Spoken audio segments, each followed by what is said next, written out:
Samantala, ang hanay naman ng mga balita sa Bicol Region, ibinulgar ng isang election officer ang lihim na meeting sa Abo Farm ng mga Fuentebella at mga election supervisors ng 4th District ng Camp-Sur bago pa man ang halalan tumanggap na ng pera ang mga election officers at barangay elections pinaghahandaan na.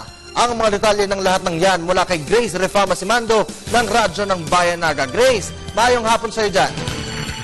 Yes, Kirby, marigna hapon din sa isang exclusive interview ng Radyo ng Bayan kagabi, ibinulgar ng isang dating election officer sa isa sa mga bayan ng 4th District na 3 araw bago ang halalan ay ipinatawag ang lahat ng mga election officers ng 4th District ni Noli Fuentebella sa kanyang Abo Farm sa bayan ng Tigaon kasama din ang Provincial Election Supervisor na si Attorney Alberto Cañares.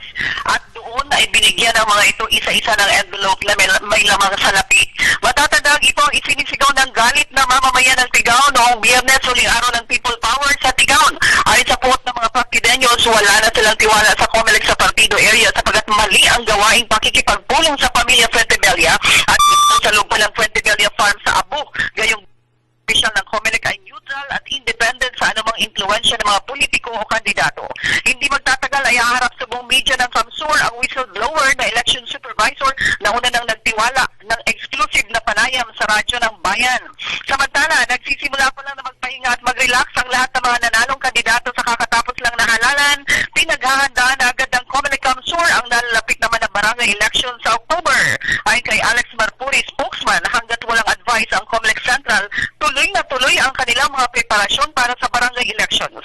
Kasama sa mga paghahanda ay ang muling pag-review ng rehistro ng mga voters, patuloy na pag-release ng voters ID at ang paghihinguto pa rin sa voters list upang matapos na ang pagbura sa pangalan ng mga patay ng botante. Grace Refama Simando para sa Telebisyon ng Bayan.